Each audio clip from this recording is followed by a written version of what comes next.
오늘 있었던 일 가장 빠르게 전해드리는 오늘의 정치 뉴스입니다. 국민의힘 박충권 의원은 28일 국회 본회의에서 국회법 일부 개정 법률안 수정안에 대한 필리버스터 무제한 토론을 진행하였습니다. 검찰 해체가 9부 능선을 넘어서면서 더불어민주당은 추석 명절을 앞두고 가시적인 성과를 국민께 약속한 대로 실현할 수 있게 되었습니다. 28일 정치권에 전해진 바에 따르면 정부조직법 개정안 통과로 부여된 검찰 해체 유예기간 1년 동안 민주당은 구체적인 후속 조치를 위한 내부 준비에 본격적으로 나설 예정입니다. 민주당으로서는 법안 개정 논의 과정에서 표출된 당내 갈등을 해소하고 검찰 보안 수사권 부여 등 세부적인 사항들을 조율해야 하는 과제를 안고 있습니다. 1948년에 출범한 검찰은 78년 만에 정부조직법 통과를 계기로 역사의 뒤안길로 사라지게 되었습니다. 정청래 민주당 대표는 당 대표 경선 시절부터 검찰개혁을 제1 공약으로 내세우며 강한 개혁 의지를 표명해 왔습니다. 정 대표는 추석 귀성길을 맞이하는 국민들께 검찰청 폐지 소식을 전하겠다고 약속하기도 하였습니다. 이러한 과정에서 정성호 법무부 장관과 중대범죄수사청 소속 문제를 두고 마찰이 발생하기도 하였습니다. 행정안전부 산하에 경찰과 국가수사본부에 이어 중수청까지 두게 될 경우 권한 집중이 우려된다는 지적에 따른 불협화음이었습니다. 정 장관과 민주당 사이에 의견 차이가 좁혀지지 않는 양상이 보이자 대통령실이 직접 나서 중재에 나서기도 하였습니다.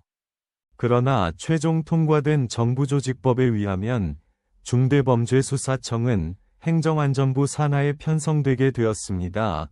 검찰이 그동안 담당해 오던 수사권은 행안부 산하 중수청이 공소권은 법무부 산하 공소청이 각각 맡게 되어 수사권과 기소권이 완전히 분리되는 체계를 갖추게 되었습니다. 이 1년의 시행 유예기간 동안 당과 정부는 범정부 차원의 제도개혁 태스크포스를 국무총리실 산하에 구성하여 제도 정비를 본격적으로 추진할 방침입니다. 또한 반쪽짜리 정부조직법이라는 비판을 극복하기 위한 추가 개정 작업의 가능성도 열려 있습니다.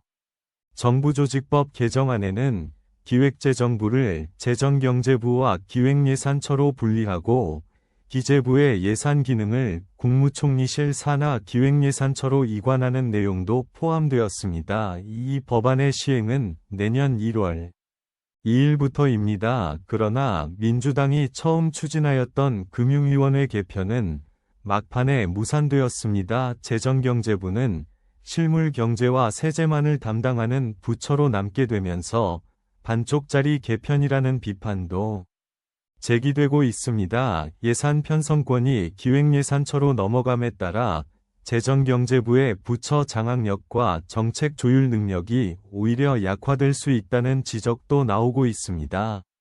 이러한 여파로 이재명 대통령이 대선 기간 동안 강조하였던 모피아, 즉 경제관료 카르텔 개혁에는 제동이 걸리게 되었습니다. 일각에서는 재정경제부의 우수 인력 이탈 현상도 우려되고 있습니다. 국가 재정을 총괄할 기획예산처가 인력들의 경력 관리에 유리한 부처로 인식되는 만큼 예산 기능을 상실한 재정경제부가 비임기 부서로 전락할 가능성에 대한 우려의 목소리도 있습니다. 결국 당과 정부에게는 부처 간 효율적인 협력 체계를 구축하는 것이 이번 조직 개편 성공의 핵심 관건이 될 것으로 보입니다.